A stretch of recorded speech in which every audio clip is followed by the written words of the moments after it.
Okay, so back for part two, and story goes, as I indicated, we are going to church. They like me there. I like going.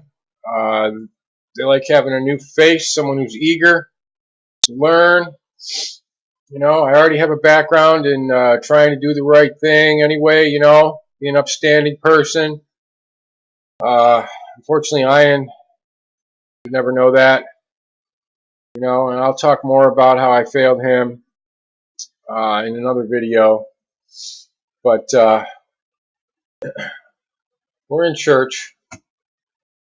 Got to visit Borthwick Church, Scotland, which, you know, is pretty close to Iceland. If I can make it to Iceland, what you do if you're like me, American tourist, without a work visa or anything, you get 90 days in Europe, okay?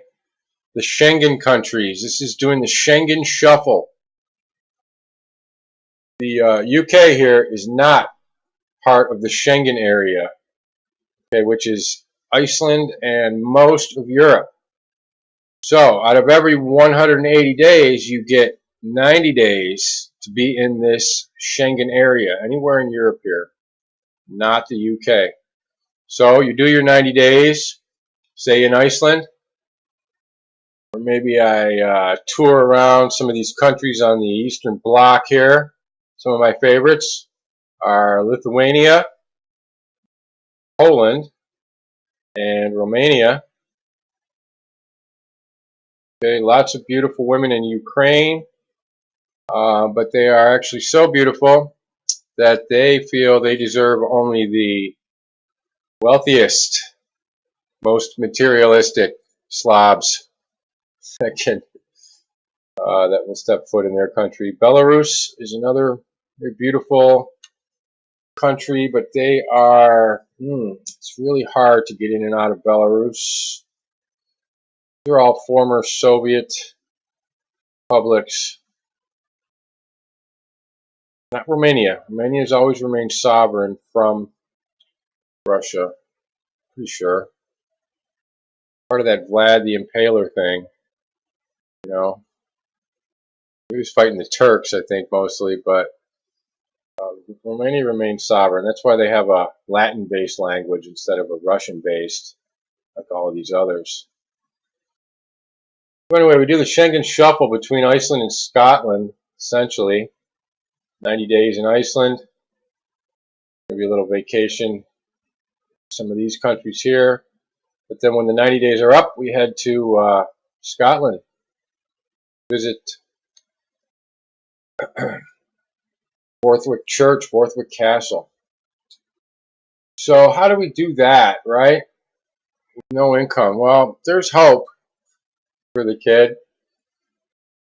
Once my 90 day, once my work is done here, I'm free to earn money, put together some kind of funds.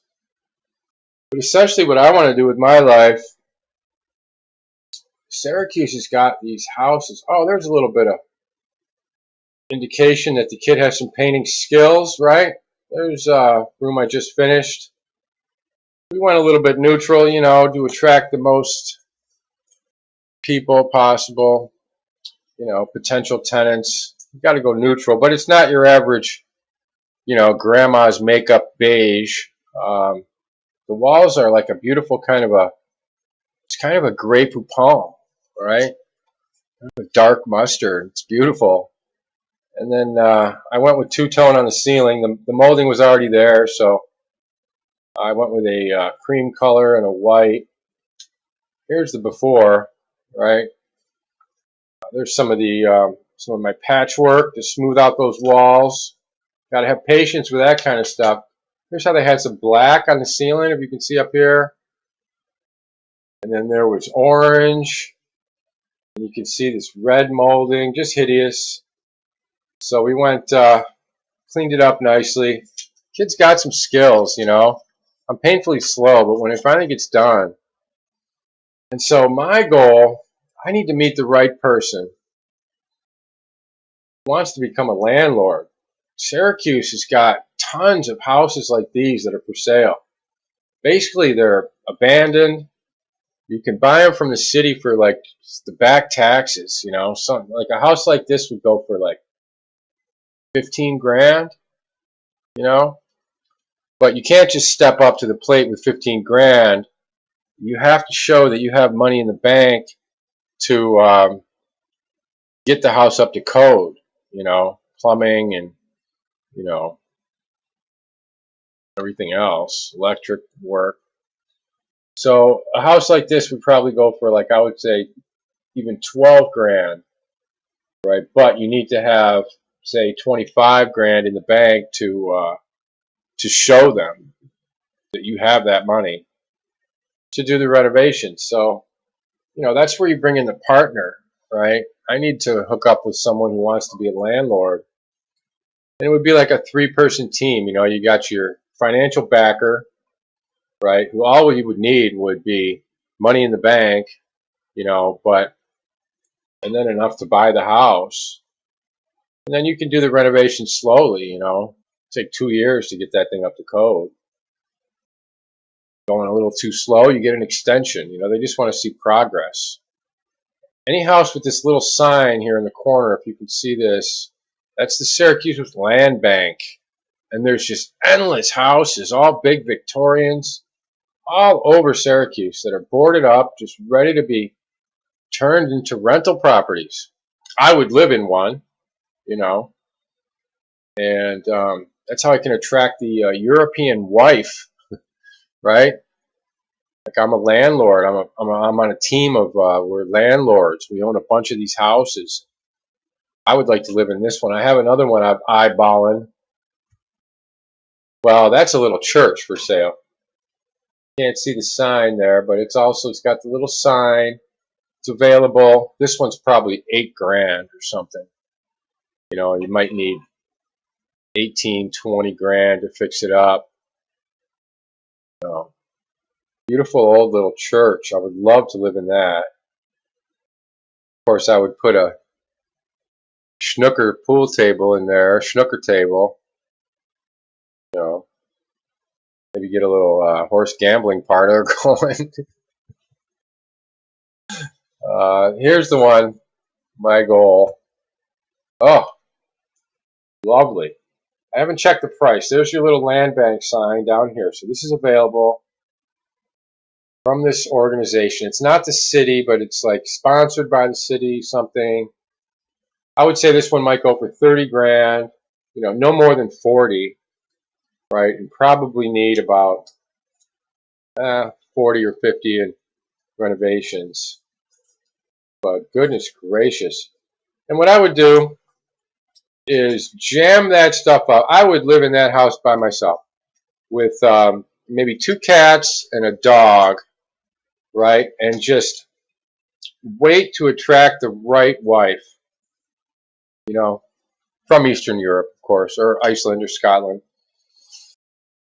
And really, I would use most of that house to just load it up with stuff.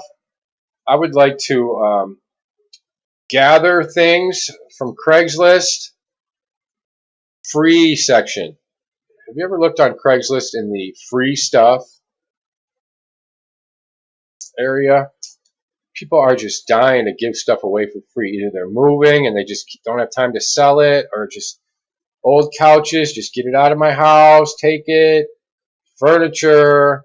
I like wooden furniture because, you know, couches you might have to, you know, fumigate or whatever, but, you know, old wooden furniture I would refinish, and I would like to make things like that for sale to people that can afford to buy it.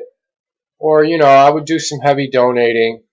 I would let people come, and if they gave me a good enough story as to why they needed a table or what, you know, all right, you can have the table. You know, you want to pay me later on when you're doing a little better, you know, and then of course have things for sale for people that want to just buy stuff. But, you know, so that's the goal. to get on a team of, we would need 3 people: the backer, financial backer. I would do all of the very minor structural work. I can frame out a doorway or a window. I've done that. But all the cosmetic stuff, beautify, painting and cosmetic repairs. And then we need the 3rd guy, the guy that does the plumbing and the electrical and the heating. You know, maybe wouldn't be afraid to go up on the roof.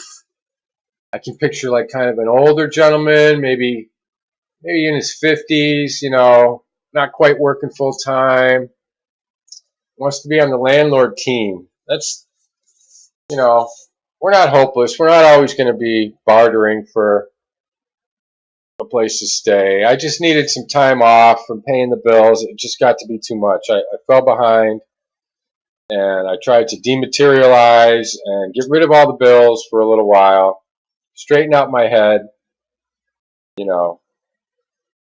But there's a way to support myself in the future. I have other ways I can talk about in another video, but this is the main goal. Become a part of a landlord team, you know, get a few houses going, maybe take some time off, take a little rest in Europe, Iceland, learning the language. We'll do some Icelandic language in a little while next time. But I thought I'd give you a little hint as to what, you know, I'm thinking of the future for me. You know, it'll happen. Just got to try to live righteously, with integrity, do the right thing, and things will work out. So let's close with a song. I know you like the song. Oh, by the way, what happened to the head? Yeah, I don't know if you noticed the head. That's not a 4-head, by the way. That's an 8-head. Yeah, this is what happens when you are walking around on autopilot, not thinking, and you should have basically stayed in bed. So I had this woman cut my hair, right, with the old horse trimmer, right, or dog trimmer. So you got the guard on there, right? You know, plastic guard. You do the beard, right? Get a nice even coat. So, but you know, you take off the guard and you trim it up, right? So I hand the razor to the woman who's going to cut my hair. You know, I just wanted her to kind of do the same thing with the beard, just kind of, you know, like the flow bee, remember? This thing really sucks. So I hand her the razor. I don't even notice that the guard is not on there. So she starts going. She just turns it on, and I'm looking at the hair coming off. I'm like, oh, I got the wrong guard on there. She says, what guard? I give it to her like that. She started going. So I'm like, all right. I guess it doesn't look that bad. I thought I had a much uglier head, egghead thing. But you know, I'm no Michael Jordan, but you know, what the heck do I care, really, basically? So let's rosin up the bow. I know you. Glad you like the saw. Homemade bow, cello bow, fishing line. I want you to tell me whose birthday is next. Okay, yours, your son, or your wife. And tell me the date. Don't be shy. Mine's April 5th. All right, we're all friends here. Tell me whose birthday is next, because I'm learning. I'm gonna do it just for you or whoever. All right. See if I can get it. I'm gonna do this in one take. Let me just warm up.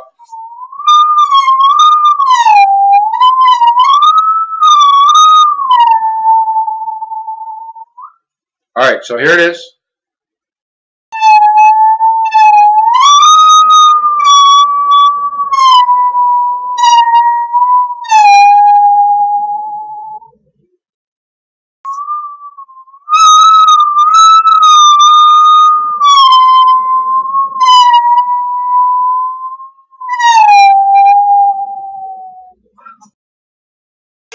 Alright, so I'm going to keep practicing. We're playing Happy Birthday for whoever's next on the calendar in the Zeman household. Alright, so I think we're about done. Yep, 15 minutes, 15 and a half. I got some more things to tell you, which I will organize in my head and come up with a game plan on how to do that. Got some action tomorrow, and I don't know. I have a few more things to let you in on. So we're gonna cut it short here. That's the latest update. Doing well, you know. I'm feeling okay. Perfect health, really. Can't really say I'm proud of myself, you know, where I am in life, but I'll tell you what, I don't carry any shame, you know, and I'm terribly sad that I wasn't able to make things right with Ian before he passed away. But I can't carry guilt about that. Guilt and regret are they're rough things to deal with. So I have to think of the future, and I'm interested in pursuing the idea of donating to Ian's grandchild's future. Try to make things right with Ian. Anyway, that's the story. Thank you for your concern about my well-being. And I know you would help out if you could, but really, I'm not asking for help. I put myself in this position, okay?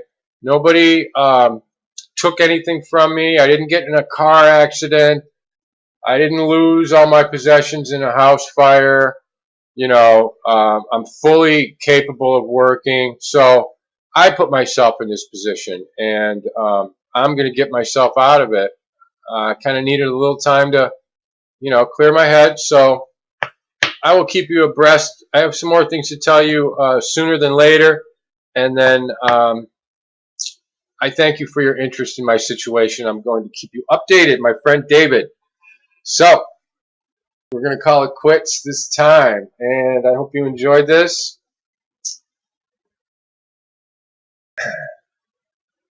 Please enjoy yourself and your family. Best of health and well-being to them and you. Okay. We'll talk to you soon, brother. Later.